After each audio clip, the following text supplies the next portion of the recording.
Vocational Program Definition. Do you want to know what a vocational program is and you're wondering how to pick one for yourself? By the end of this video, you'll have 5 steps you can follow to do just that. If you want to find and nurture your ideal occupation or business niche, subscribe to this channel and hit the notification bell so you know whenever a new video comes out. Also, if you end up finding that you like this video, hit the like button as well. So step 1. What is a vocational program definition? A vocational program is just an educational program or a group of courses that you take, or apprenticeships that you take, that are geared towards a specific job. In other words, it is a program that is not just a generalist academic program that gives you theory, but it's something that is very practical, and it's meant to give you specific skills in order to be able to do a specific technician job or another kind of job like that. And we'll see some examples later. It's important to note here that even though we're talking about vocational programs, in this context, it usually just means trades and crafts, and it doesn't mean the general meaning of the word vocation, which, as we know now, if you've watched some of the other videos in this channel, it can mean anything, any occupation, as long as you feel called towards doing it and you feel a good sense of contribution and meaning from doing it. But when it comes to vocational programs and vocational schools, that is specifically geared towards what we call trades or crafts that are specifically meant to be a way to do a job that doesn't necessarily mean all the academic training that you will get at a college or other post-secondary schooling that you might take. With that said, instead of going over whether or not you should do one yourself, this video is more assuming that you're already interested in doing one of them and you feel like this is the right way to go. So we're gonna go over some of the other steps on how do you find one that you like.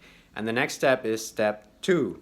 Narrow down your list of options. There are actually many potential programs that you can do when it comes to trades and crafts and being a technician of all kinds.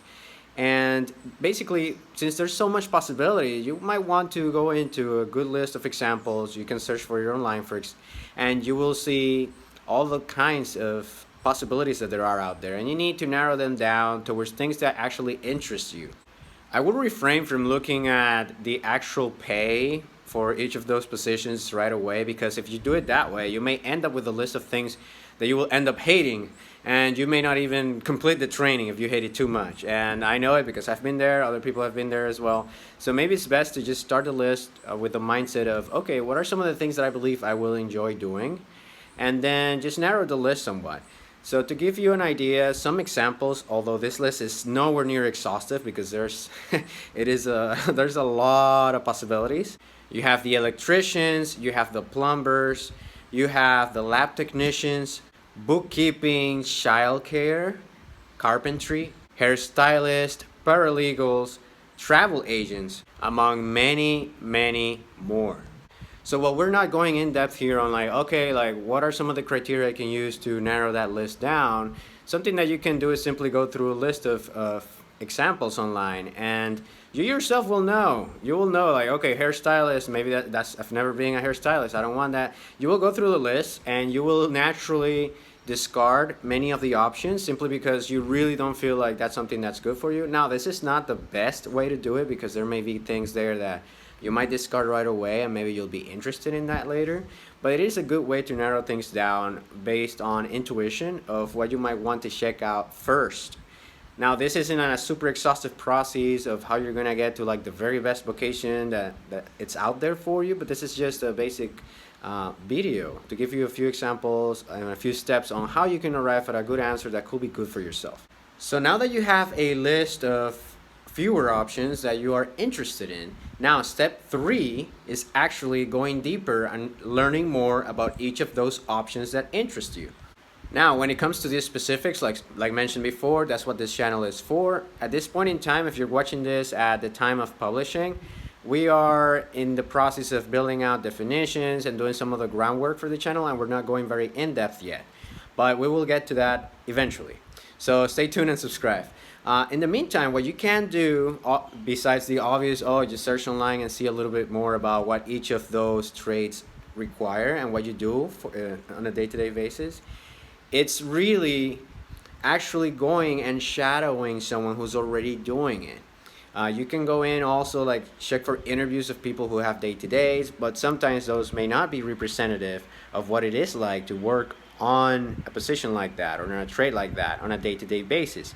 At the end of the day, most researchers agree the best way to figure out if something is for you and if you will like it is to actually do it over a period of time and see like, you know what, this is not how I felt it will be, I don't like it. Or, oh, you know what, I didn't think much of this, but I'm kind of like digging this, right? And the truth is, we are notoriously bad at telling what we are good at and what we will enjoy before actually trying it. It's like trying a new ice cream flavor that you've never tried before. Maybe you don't know what you're thinking about it. Maybe you think it's not going to be that good. Maybe you think it's going to be great. And then you never really know until you actually try it. It's the same with a trade, an occupation, or a vocation. So that is the best way to do it. Shadow someone who's already doing it, talk to them, see what their day-to-day is. If possible, try to do it yourself before you actually invest yourself, your time, and your energy into following that, into pursuing that trade. Comment below if this makes sense so far. This takes us to step 4. You have to evaluate if it is worth pursuing. So you've tried a few of the occupations out, you've seen the day-to-day, and you've put your homework in, and you feel like this is something that you really enjoy, that you would like to pursue. Now it's time to see how realistic is it, how feasible is it for you to actually do this, make a good living off of it, feel like you are fulfilled with the work you're doing, you're satisfied with it. And in order to do that, you have to research and answer some questions like, okay, how much is it going to cost me to actually get this vocational program done and to actually start doing this vocation, this trade, or this craft?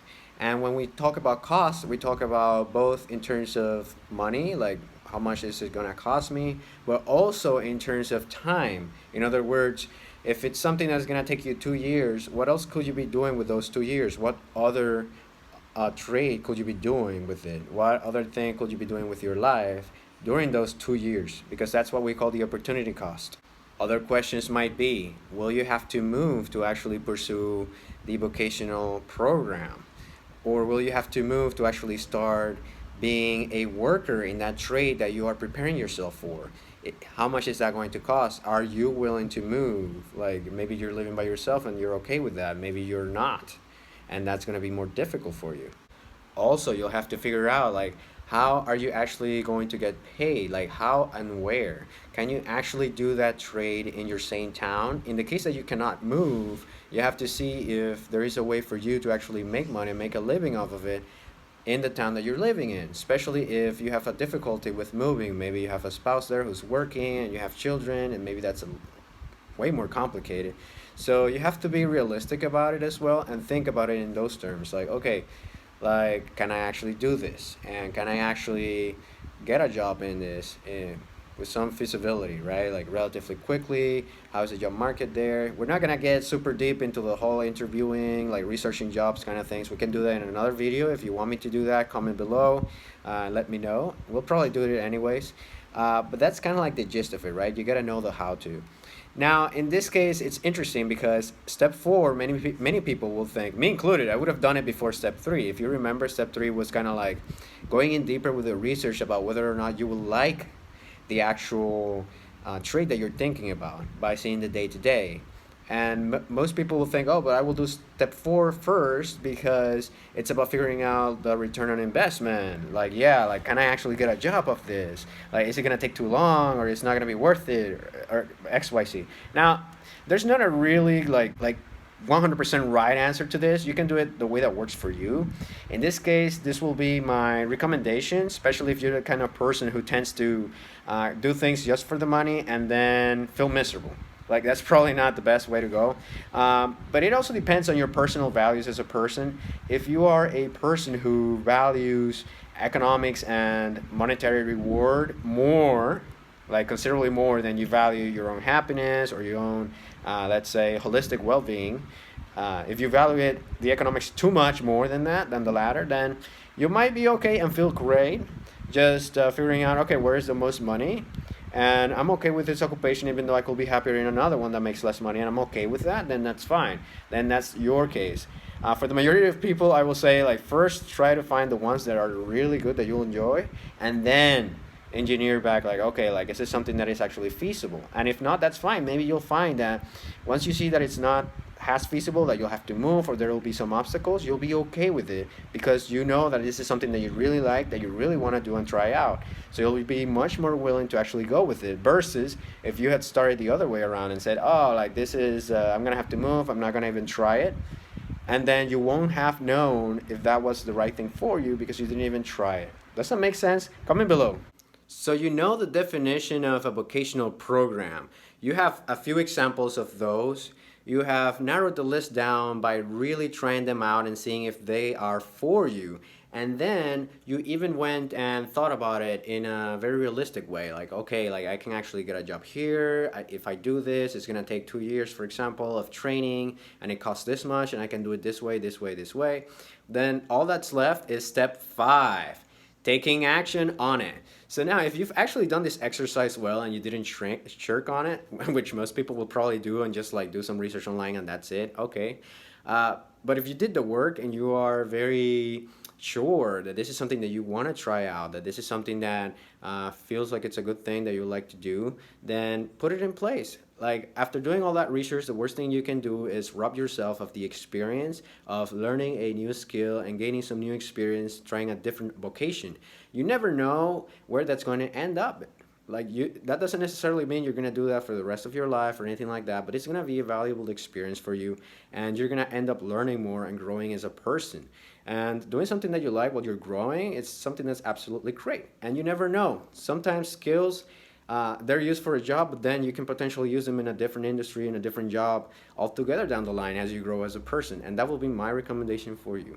If you like this video, hit the like button below, subscribe to the channel, and hit the notification bell so you know whenever a new video comes out. Also, if you like this video, share it with your friends and comment below letting me know anything that you would like me to do, any feedback. I've got a lot of feedback from my first video quite a while ago, and we'll do our best to keep improving and doing things the right way. So I'll be seeing you guys.